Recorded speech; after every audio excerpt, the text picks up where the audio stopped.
I want to go into a little bit more detail about the nature of political antagonism, political jokes, political actions. Because I think there are some things which are legitimate and there's some things which are not. And whether you like or dislike somebody, whether you think something is entertaining or funny, it still, nevertheless, may go beyond the pale. So, for example, throwing objects, missiles, at a political figure you don't like is unacceptable. In the case of Farage, the other day it was a banana milkshake, maybe funny. Today it seems to have been a piece of cement, among other things. I think there were two or three objects hurled at the bus that Farage was in. You know, you have to think of Joe Cox, you have to think of the serious threats to a politician's life. These people have put themselves out there to be considered for political office. They're not out there to invite execution from the people who disagree with them. And it's altogether unacceptable to have that level of interaction. It is terrifying, and if this continues, this is going to destroy political debate and public discussion. Utterly destroy it. We're already well on the way to destruction with our obsession with sloganizing. So, if you go back to the Farage stuff, Farage is a controversial figure and has been so for some time. I think I'm in a fairly good position to make some sort of judgment about Farage because I had a run-in with him in 2014. It was a vicarious run-in because the real issue was a man called David Coburn who had made racist comments about Humza Yousaf, who was then simply an aide to the First Minister, and he wasn't particularly a high flyer, but he was known as he was an interesting character. And David Coburn was doing a radio interview, and he said that he was asked in the interview where Humza Yousaf was because Humza was late, and he said, Humza Yousaf, or as I call him, Abu Hamza, and he didn't seem to turn up. Does this mean, or as I call him, does this mean that David Coburn, who was the MEP, the UKIP MEP for Scotland, he was the only MEP for Scotland, I think, the only UKIP MEP for Scotland, does this mean that he was often saying this, not to Humza directly, but was he doing this calling when he referred to Humza and Scotland? I think Humza was at the time a minister, though, as I say, not a big minister. So this was David Coburn's put down to a minister of the Crown. That he always refers to him by confusing him with a two-hooked-handed terrorist convicted and serving time in a New York jail. His first excuse, Coburn's first excuse, was that this remark was private. So where does he make this private remark? When he's sitting on the loo or something, like some form of Buddhist incantation or a perversion maybe of the Jesus prayer? Where does he do this private expression of contempt for a minister of the Crown? Is he some sort of hesychast? Is he somehow distracted? Is this what people wearing kilts do on a regular basis? It's an ugly statement, and it's foul-mouthed, and he's playing around with other people. He's playing with himself, and an elected member playing with himself is unacceptable. When people speak, when people have been elected to political office, and they are caught on microphone, they are speaking publicly. You can't say, oh, this is a private conversation if you've got a hot mic in front of you. Gordon Brown lost his election because of a hot mic and stupid language, not a private conversation, not a private statement, the bigoted woman. But that's what lost him the election, I suppose. So top-ranking politicians, MEPs or MPs, should know better. And the problem with Farage is that he's never really dampened down this speculation, and where it doesn't involve him personally, he doesn't seem to give a damn. So while on the one hand, I'm extraordinarily concerned about the physical expression of violence, on the other hand, I'm equally concerned about Farage's tolerance of other people in his orbit who say appalling things. Now, he would say, well, people can just say, people can just shout awful things to me. I don't mind. He doesn't like the violence, but he doesn't mind verbal abuse. But I think there's a point when verbal abuse crosses a line, when it's racist, when it's sexist, and when the person who has said this stuff is upheld in his job. And Farage then upheld David Coburn in his job. And we had this most interesting discussion in the national press, in BBC studio and on the wireless radio. We had very interesting conversations, not just with Farage, but with other senior members of UKIP. I thought what Coburn said was unforgivable. I think at the time I said it's racist abuse. It doesn't matter whether it was a private comment or a public comment. The man has public office and he needs to filter the ridiculous thoughts that come from his brain. He should be dismissed from public office and held to account. Mr. Farage cannot dismiss something like this as a joke. He can't dismiss Coburn as a joke. He can't dismiss what Coburn says as a joke. You can't toss this off, I said, over a pint of beer. It's unacceptable. If a leader cannot understand that the effect of his words, rather than the intention of his words, is what matters, then maybe he needs to reconsider his position and enter the political wilderness. And I think that I think that stands as true today as it stood in 2014. There is no private language for a politician, even if it's intended to be private. There is no private language. Mistakes are verbal mistakes are public property when you enter public life. That is the price you pay.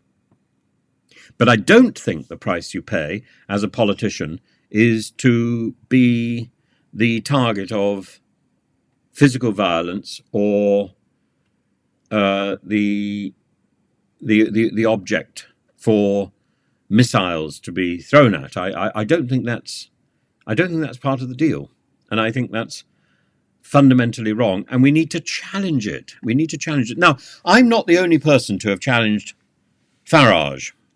There's a fellow called Richard Lucas who was a member of UKIP in Scotland, and he was one of 10 signatories to a letter warning that David Coburn was, quote, not suited to being the Scottish face of the Brexit campaign. David Coburn should have been excommunicated from the party in 2014, but he was still there in 2016, making silly jokes and talking about Humza Yousaf as the hate preacher, Abu Hamza, unintentionally mispronouncing the name of the SNP MEP Tasmina Ahmed-Sheikh in an attempt to undermine her. That is what he was doing. So it wasn't that what I called out was one offence. He went on and committed more, allegedly. And the failure to act is down to Farage. As indeed there's an issue at the moment about Ian Gribben or Gribber or someone. I don't know what his name is now. I don't care. Farage won't act because Farage doesn't act unless it concerns himself, because Farage is fundamentally interested in himself. And so he may think of David Coburn being onanistically inclined, but Farage is much the same. Farage is swilling a pint of beer and thinking about his own future. He's not thinking about his responsibility as the leader of the Reform Party. That's a sinecure that brings with it grandeur rather than serious decision-making and responsibility. So I felt very exposed in 2014, calling out this man. And Humza Yousaf was extraordinarily kind and helpful. I remember he said to me, let's go big. And I said, oh, yes, let's. And I had no idea what that meant. But the next day, I found myself spread across the newspapers and called into a BBC studio, sitting in front of a green screen. And it is unnerving. Did it have any effect? Not hugely, that's the point. And yet, 2 years later, somebody else is in the same position, making the same demands on Farage and on David Coburn, because Farage hadn't acted earlier. And Farage would say, oh, David's just being David. He's a bit of a Jack the Lad. We don't have room for a Jack the Lad. That's not the job of taking political responsibility. And this isn't just a gaffe. This is racist abuse. And ordinary people look up to the politicians and they say, this is the example that we're given. People who watch pornography in the House of Commons. People who cheat. People who lie. People who hide behind parliamentary privilege and hurl insults at an entire nation with impunity. And we wonder why we live in a society which is increasingly polarized, increasingly given to expressions of racism and othering individuals who have come here looking for help. Migrants have become a political football. And the language of abuse has become routine and acceptable. Why? Because we're putting people into barges, because we're keeping people in inhospitable hotel rooms overpacked, underfed, treated like dirt. We are dehumanizing, we are othering people who are the most vulnerable in our society. We are hurling abuse at them. Why? Because we have the example not only of David Coburn, but also of leaders like Nigel Farage who do nothing, who tolerate this level of contempt for basic human behavior. This level of contempt for good practice, this level of contempt for humanity. Cheap. And Farage is not alone. And people wonder why I get so determined to ridicule politicians who abuse the system and seemingly get away with it. Because in the end, poking the finger of ridicule, satirizing the people who have abused their position, who have given jobs to their friends, handouts, that is our weapon of choice. Not hurling cement through the air at a bus. That is the behavior of a criminal. That is the behavior of a thug. That is beneath contempt. Humor and basic journalism, these are the tools that we should use to question and to challenge people who want political office, who want high political office. And Farage aspires to high political office, and I have every suspicion, every belief that he will achieve it this time. Why? Because there is nobody in the running like Farage. Nobody who has the charisma, the name recognition, and together with that, there is nobody in the public domain at the moment who triggers the sympathy vote because you think, oh my goodness, poor man, he's stood 7 times already. This is the 8th time. Surely he must be worthy of election now. And oh, look, he's being attacked with a banana milkshake. Oh my goodness, people are hurling missiles at him. The instinct is to feel for the outcast, is to feel for the person who has been knocked down. And ironically, we are allowing thugs, like those people who throw stones and missiles at a bus, are allowing Farage to turn into the victim, are allowing Farage to dominate the red-top tabloids tomorrow. Farage, the person we should pity because he's been attacked. How many more votes does that win him?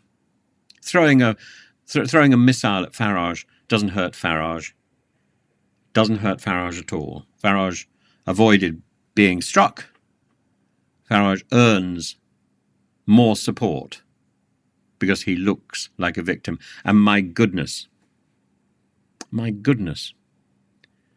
that was dangerous. You know, how much worse could that be?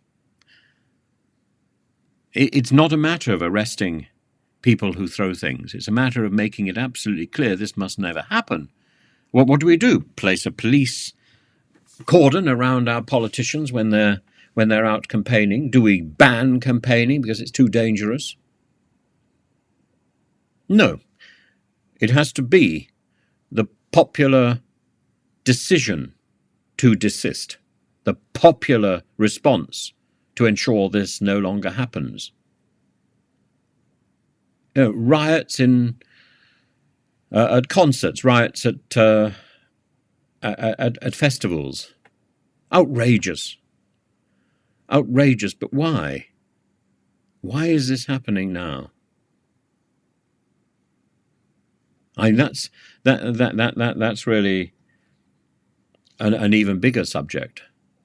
Why do people feel so muted and so frustrated that they have to throw things or hit people to make a point?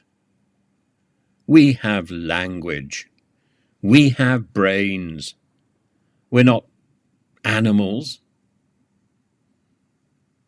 So we should stop behaving like animals. We should start behaving like human beings. And we should get rid of the slogans. The slogans need to go. The slogans are bad. Because the slogans invite people not to think. The slogans invite people to join a crowd and chant and work each other up into some sort of frenzy. We need to change the way we do political discourse. We need to sit down and have a debate. We need to be safe. But we need to be prepared to ridicule, to lambast, to question these people who want power, to hold these people who've already had power to account, to ask them why they tolerate abuse from other people in their parties, why they tolerate racism, sexism. Because if they tolerate it from those people, they're going to tolerate it again. I don't think Farage is somebody who is worthy of high office. But my God, is he going in that direction? Be really careful what you wish for.